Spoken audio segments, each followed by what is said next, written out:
Hello and welcome to the Madecast, the official podcast of the Museum of Art and Digital Entertainment. A series of lectures on video game history is part of the Made's ongoing effort to preserve history through teaching and displaying playable exhibits of rare games and consoles.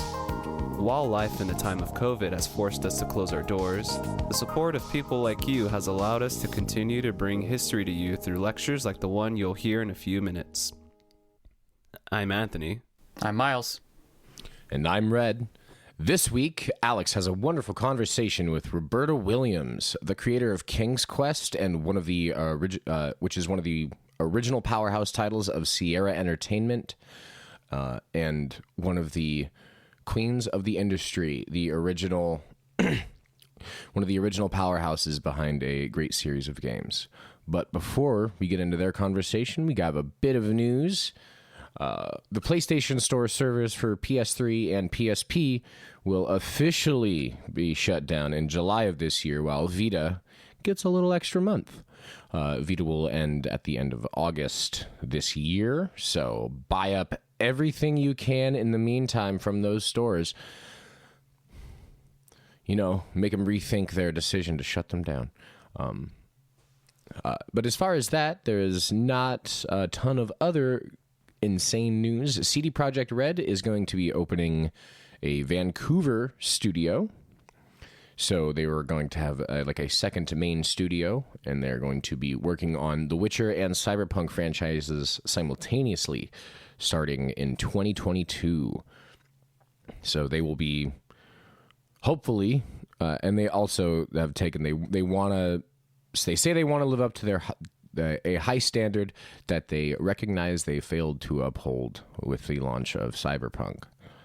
But, well, as far as the news goes, there's one little interesting piece of future. Qualcomm is developing a Switch-like console as well, and they will be coming out with that I believe next year at some point, but it's going to be running on Android 12, if I'm not mistaken, and using their Snapdragon chips. It's supposed to have like a removable controllers from the sides, like the Switch. We'll see how it goes into the future. But apparently, the Switch has been breeding lots of imposters or mimickers because it is a dang good console. They really knocked it out of the park with that, and I think it's something that people should continue to look for. But with that, I think it's about time we throw it over to Alex and Roberta Williams and their talk about King's Quest and her rise into Sierra Entertainment and the leaps she took. And, well, we'll let them say the rest. And here they are, Alex and Roberta Williams. Welcome back, and we are here with the illustrious queen of the adventure games, Roberta Williams, the absolute one of the founders of this industry, and I'm absolutely floored to have you here. Thank you so much, Roberta. Oh, well, my pleasure. We wanted to talk about your career and the context in which it existed, and we sort of touched on this before, but like when you started with Mystery House, there was no framework, there was nothing. How did you even envision doing a story, an adventure? What was your inspiration? Yeah, well, my inspiration was the game Colossal Cave, which I'm sure you're very well aware of. The very first, what you might call the very first adventure game. At least that's what the initial designers they called it an adventure game. So that was what we've always gone with ever since. And in 1979, early 1980, I got into playing Colossal Cave on a kind of a teletype kind of machine that Ken had. Ken Williams, my husband, was a programmer at the time, and actually a very, very good programmer. And he was doing some contract work, and he would bring home a kind of one of these remote teletype machines. Printed out on paper. It printed out on paper. It looked like a very small printer with roll paper in it, and then it had a separate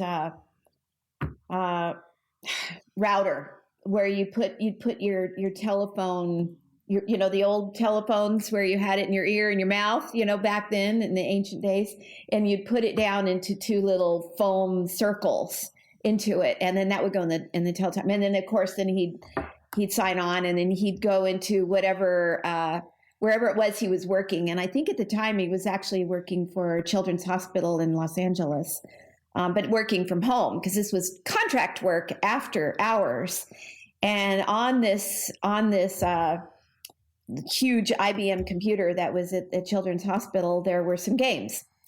And one of them was Colossal Cave. All in text, of course, everything was in text because it was actually, the whole game was being printed out on printer paper. And also this teletype little machine had a keyboard attached to it as well.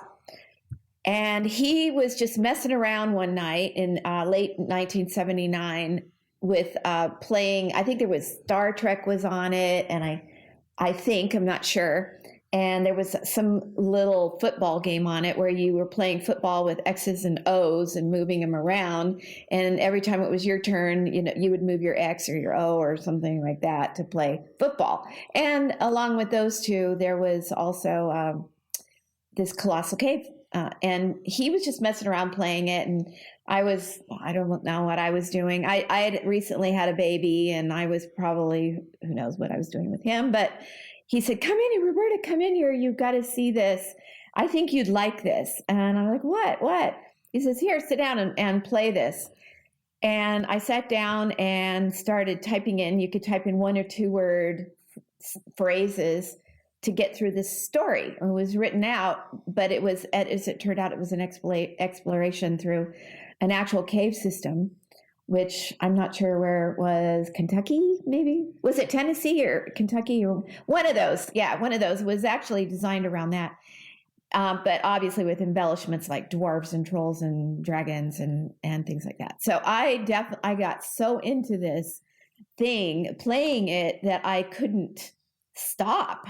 It was on my mind. I would go to sleep at night and try to get past it and through it. And I had all my graph paper over here, and I'm mapping it and getting through it.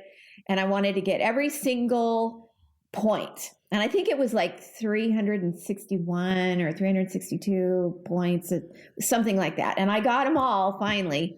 And once it was over, I wanted to play something more like this. I just had to do it.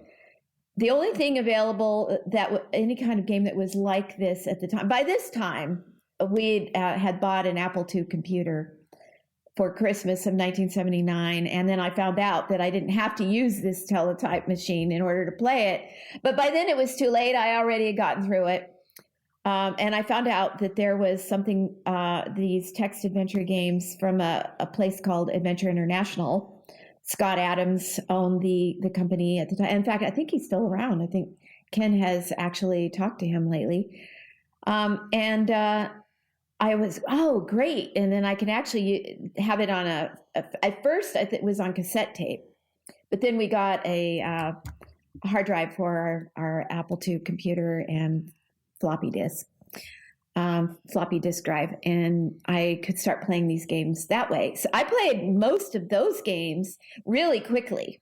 And then I started thinking, no offense to Scott Adams at all, but I was thinking that I could maybe do this, maybe better than Scott Adams.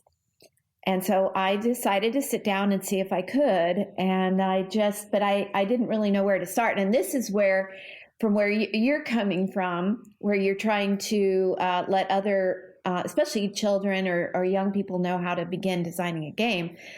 This is what I was faced with. But whereas today they have you, and they also have colleges and universities that teach computer game design, along with programming and animation and art and everything else. We didn't have that.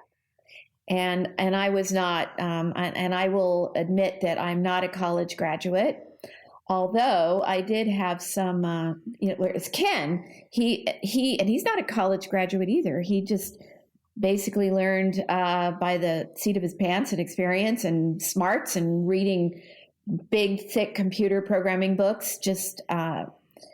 He just learned it and was early on in the industry when anybody that could even remotely program could get a job. So some of that was just very much luck for both Ken and I to be able to get into the computer programming and gaming end of things from the time period.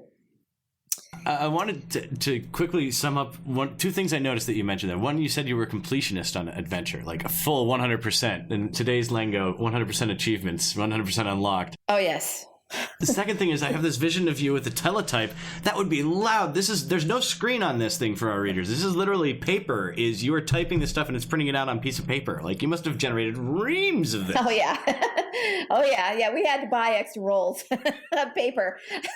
That's for sure. So, yeah, no, it is hard to envision. But it has to be remembered that in that day and age, we didn't have monitors like we have now. We had TV, of course, and we even had color TV, as hard as that may be to imagine. But we did. So we didn't have all the bells and whistles that you have today. And I don't think, well, I'd be surprised. I would be actually, I would think it'd be great if a young person or an old person, if any people, could get involved into a game as much as I did on paper. and just to be able to type in 1 or 2 word phrases in a keyboard and get that involved into it. Maybe it was just a time period and what we had to work with. But I was always a big reader, bookworm. I just read and very, very imaginative as a kid, extremely imaginative. So I don't think it took much for me, and especially the fact that it was immersive and interactive, and even though the story wasn't the greatest. It was really more just an exploration of where am I going next and how do I get past this area that's blocking me. That just drew me in completely. But I also likened it to a story that you could drop yourself into and play it and decide for yourself. And that's the part that really intrigued me. And when I decided that I was going to try to design my own game, I went more the story area as opposed to just exploring something like a cave. Indeed. And I mean, that comes through. Your games are so story-driven. I have to quickly interject that King's Quest II was a game that I got into like you did with the text. However, it confounded me as a child. It was so brutal and, murdering you off, and it was so vicious at the time. Well, in Colossal Cave, you die a lot, too. Yeah. So I learned that. That was the context of the day. The game was the context of the day. And King's Quest was less brutal than Adventure. You know what I mean? Yeah. Now, do you die a lot in games today, especially with adventure games? I mean, or has that been sort of taken away? In what we would call adventure games today, like the story-driven Telltale games and the things like Life is Strange, no, you cannot die. Oh, okay. So, I mean, is that a good thing or not? I don't know. We could have a discussion for 3 hours about that topic, couldn't we? Is that good or not? I don't know. What do you think? I obviously have not designed a game in about a little over 20 years. My last one being Mask of Eternity, the King's Quest VIII sequel. And then Phantasmagoria just right before that. So a little over 20 years. And I honestly have not played any games since then. I get asked a lot.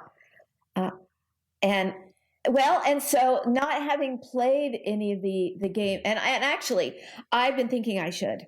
I've really been thinking I need to play at least one. And if I were to play one, is there one you would like to recommend? I would recommend Life is Strange or Wolf Among Us. Life is Strange. Let me write it down.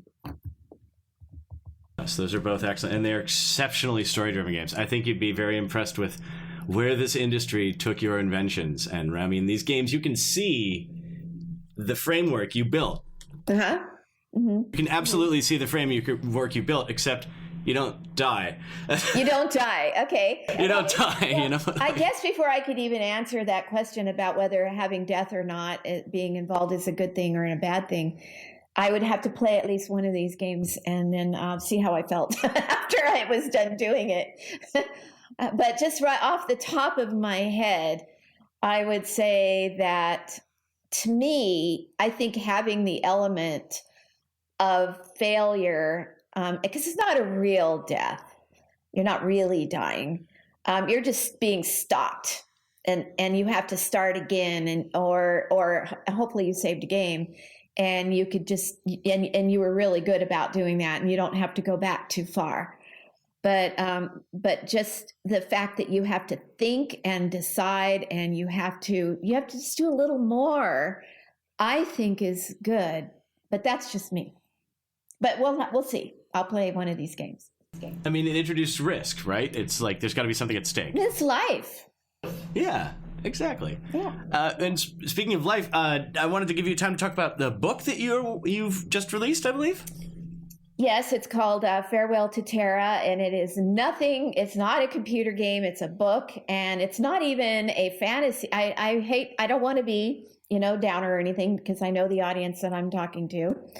It's not a fantasy, although you never know, I might get into writing that. But I needed to do something after I was retired, and didn't know what to do, and started up little projects. I learned Spanish and just various things, and I got into genealogy. Just my uncle sent me some little blurbs about ancestors and Irish in this particular case, because my mom is Irish, and this was my Irish uncle, her brother, and I looked at it and I said, "Oh, that's really interesting." Who they were. I hadn't even heard their names even, and I needed something to do. And the internet was really coming on strong, and Ancestry.com and some of these genealogy sites. And I just sat down to Ancestry.com and I typed in their names, and up comes some stuff. And to me, when I got into genealogy, it was very much like playing an adventure game. And I got into this as much as I got into Colossal Cave. When I was in Colossal Cave, I could not leave that teletype machine or some Scott Adams games. I just play. And I was into this just like playing an adventure game. And I just was going deeper and deeper and deeper into genealogy. And I was going all over the place and finding people and documents. And I just found it just so addictive, and it was very immersive. And as I did this, I got so much into it, I actually hired a professional Irish genealogist to help me out and get some documents. But as I was doing this, I began to see a story emerge. But it's a true story. And it was a story that was based into the famine of Ireland, the Great Famine. And I just had an interview with a guy in I won't mention his name or anything, but he's in Ireland. He lives in Dublin, who also was into the video games, and he had a podcast, and he was a fan and all of that, and he was talking to me. And we were talking about history, because history, besides fantasy, history has always been my favorite subject. In fact, I would say probably more my subject than fantasy. I just love history. And he was very much the same way. And we were talking about how it didn't seem that children learn history as much as maybe they used to. I don't know how much they used to, actually. Maybe it was just me. But he was saying, even in Ireland, like the Great Famine is not taught, or not really taught much. And I said, really? I mean, that was like a preeminent thing that happened in Ireland. I mean, that was like a big deal. Yeah. Well, I mean, he didn't say it wasn't taught, but it's not really taught, I guess. And I was saying, yeah, in the United States, we don't learn that much about history either, or like of our country. I mean, we just, so we got into that conversation I found interesting. And he read my book and he loved it.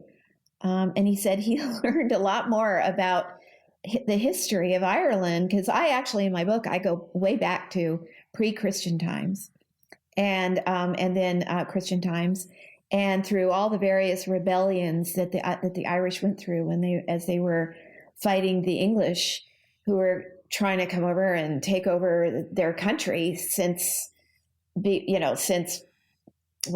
the 1200s. And then through Henry VIII and on and on. And so I get into quite a bit of that before I even get really to the famine. And he said he learned a lot about his own country. And I found it interesting because he says, "You're American."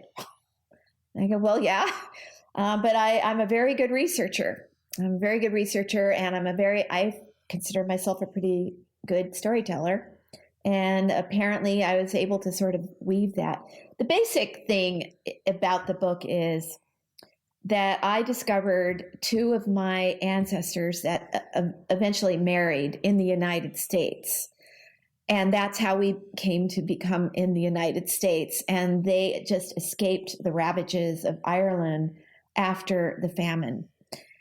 But I found these two people, and it was almost like a Romeo and Juliet story, in that they were from two separate classes of people in Ireland. And there was a lot of stratification that you didn't really realize that.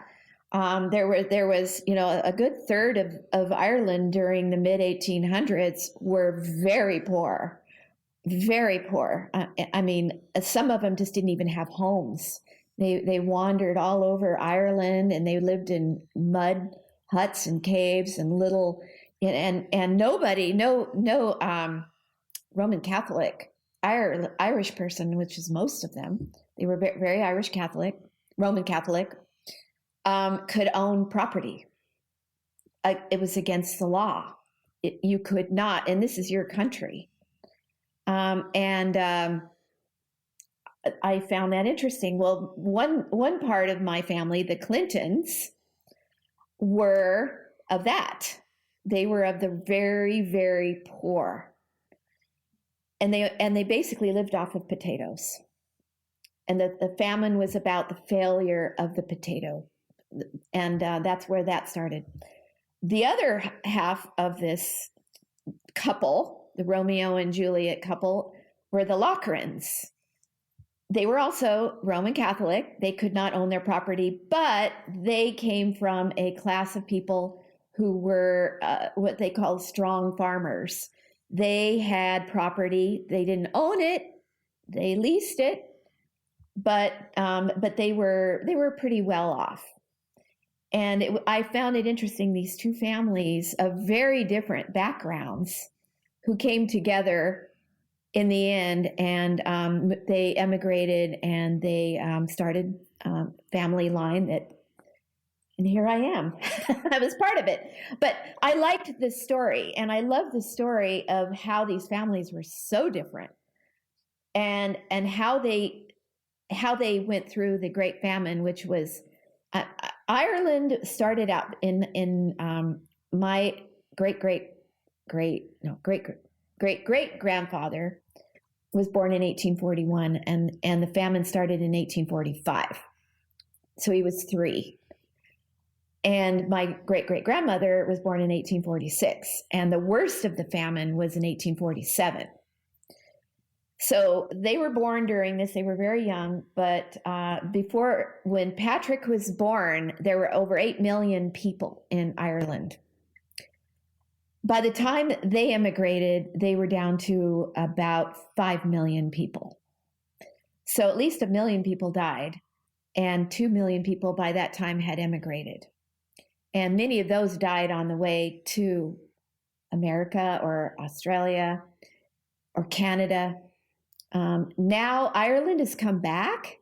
Ireland has about 6 million people now, but they're still down 2 million people from the height in 1845. So it's a very relevant story for today. I mean, with the immigration, I mean, the Irish did not arrive in the United States with open arms, as no, they did not. They did not. Very few immigration waves get the open arms. Yeah, so this is a dramatization. It is fiction in the sense it's based upon a true story. It has a lot of facts. So it's not a family genealogy. It's very dramatic. It's very intense.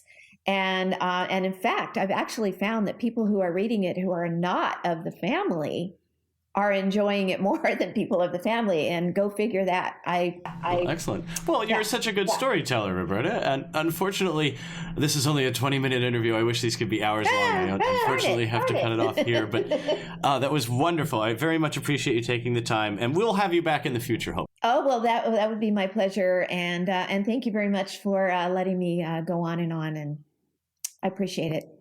No, it's not going on and on. I'm sure everybody is listening very intently. I know that at least one of our listeners runs the interactive fiction group, so they're still playing those adventures. Oh, one more thing I need to say as long as we're here. Check out my website, robertasbook.com.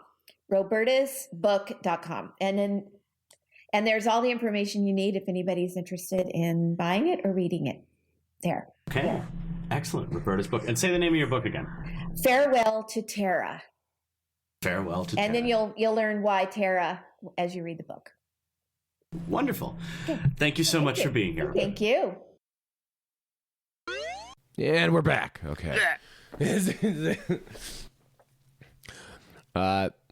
So thank you, Roberta Williams. It was a very it was an inspiring chat to hear you, and like you just have such drive and determination for creating something that you believe you can make well. So if anybody out there, kids, women, anybody, just if you have an idea that you want to go through, just do your best to work on it continuously and work forward. Because when you take chances and you want to try and do something, as in she needed to learn how to code a game and create a game. Like after she got hired, she was like, yeah, I can write a game for you and do that. Make it up as you go. Exactly. Fake it until you make it, right? But yes. Yeah, that is no small feat. No, not a small feat, but believe in yourself. Believe in yourself, and rise to the top. You can and start your own indie studio. Have fun, anything you want to do. But I feel like I haven't played many King's Quest games, but I've watched numerous playthroughs through some Let's Players that I enjoy watching. And it's honestly that style of game and the way they tell the story and just like the exploring of everything else, the way that they're able to actually animate. It was such a large step forward for King's Quest to have... for King's Quest from previous Sierra games, just to have movable backgrounds and like really intricate like sound design of different things creating and different things you can do. It's a really remarkable way, and just even though it does look a bit old and pixely, it is still a foundational game that I highly recommend everybody to give a shot. And so they can know where a lot of their games, a lot of their open world games are story based, like decision making leads you where it has led into the future. So everybody go check out those. I'm remembering playing through, like back in my early years of gaming, what was that, 2003, 2004? My first big computer game was the Harry Potter and the Prisoner of Azkaban for PC. Ooh. Before that it was all Carmen Sandiego and Type to Learn and all that sort of stuff, which was great. Yes. Like, fine. but Harry Potter was the first real game, and I was blown away by how realistic it looked. And looking back on it, it's incredibly pixelated. It's really low poly. It doesn't hold up very well. Well, but also, like a lot of those older games are also meant to be played on like tube monitors. Oh yeah, on CRTs. So yeah, yes. So like when you're playing those older games, they look a lot better with the machines of the era, like the equipment of the era. They look a lot less clear cut and pixely cut, or not pixely cut, but angular. It rounds it out because, well, the screen was round with a big old tube, but it's very, very fun. But now moving that sort of same aesthetic of like the not exactly the highest number of polygons you've ever seen, or the best like pixel art or like textures or anything, moving that to today, you're seeing games like Octopath Traveler, you're seeing games like Celeste, you're seeing games like Valheim. Valheim is a really interesting example. I don't play it, but my friends do, and I've watched a lot of them play. It does not have very good textures. It does not have very good 3D models. Like the polygons are not there. Everything's very pixelated, and it's very clearly pixelated. Is that intentional? It's intentional because the lighting engine is still modern. So like the physical models, if you took the lighting engine out of there, it would look like Harry Potter and the Prisoner of Azkaban. But the fact that it's got this like, Unity or Unreal Engine 4 level lighting system makes it look like a good game. Like it's this very clear like balance between we want to focus on gameplay versus like we're going to make everything look pretty versus we're going to make everything look kind of crummy but have this beautiful lighting that makes up for it. And it's kind of the same with Octopath. Like, Octopath is a very, very well-made game that uses pixel art, but is still 3D. Like, the pixel art is sort of this tacked-on method of expression. It's not like, oh, we had to do it in pixel art. We chose to do pixel art because we wanted it to look this way. And again, it has a great lighting system, and it makes up for like not having very good models. Yeah, it's the marvels of modern technology. We'll see. It'll be interesting to see the development of games like this in the future and how much they go. But once again, I think it's about time to start wrapping it up. Unfortunately, we could talk about all of this all day, and we'd love to have Roberta Williams back, because at the end of her interview, she mentioned that she was going to try and play. She hadn't played games in years, and she was interested in seeing how it goes. Alex recommended she play Life is Strange, a fantastic game. It'll be exciting to see her response to that in the future. So until next time, absolutely. We await your response to that marvelous game, Miss Williams.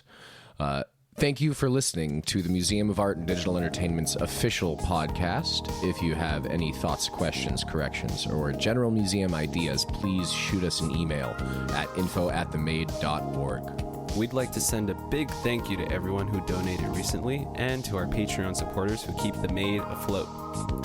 Patreon donors get to listen to this podcast 1 week before it's released on major streaming services, and we'll continue with that with future episodes every week. Till then, I'm Anthony. I'm Miles. I'm Red. Thanks, and we'll see you next time. Have a great one. Late skis.